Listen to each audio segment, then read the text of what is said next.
पवार यांच्या चार बदली होऊन जवळजवळ 20 ते 25 दिवस झालेत, तरी ही मॅडम आम्हाला दुसऱ्या अधिकाऱ्याला चार द्या तयार नाहीत.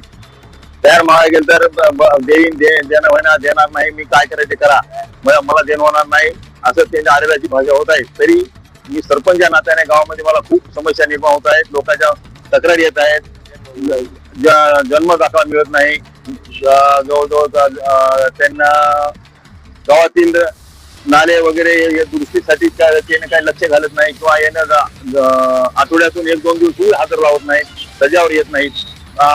खूप गावातल्या लोकांच्या तक्रारी आहेत, म्हणून आम्ही इथं उपोषणाला बसलो आहे, आमर उपोषणाला बसलो आहे. बिलकुल मान्य न होईपर्यंत आमर उपोषण राहील.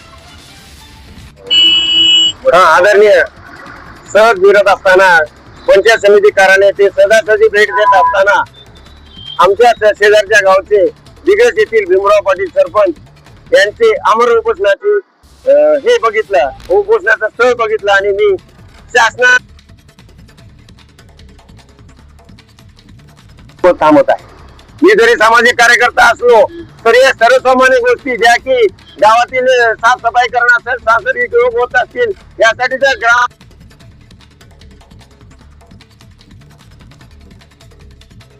मुजोरीपणा व्हिडिओ साहेबांनी विशेषतः यांनी तक्रार करून शिवपर्यंत तक्रारी केलेल्या आहेत, तरी पण शासनाचे डोकं ठिकाणावर आलं आणि पर्यायी व्यवस्था करून ताबडतोब ग्रामविकास अधिकाऱ्याची इथं सेवा उपलब्ध करावी ही मी विनंती करतो. जय हिंद, जय महाराष्ट्र.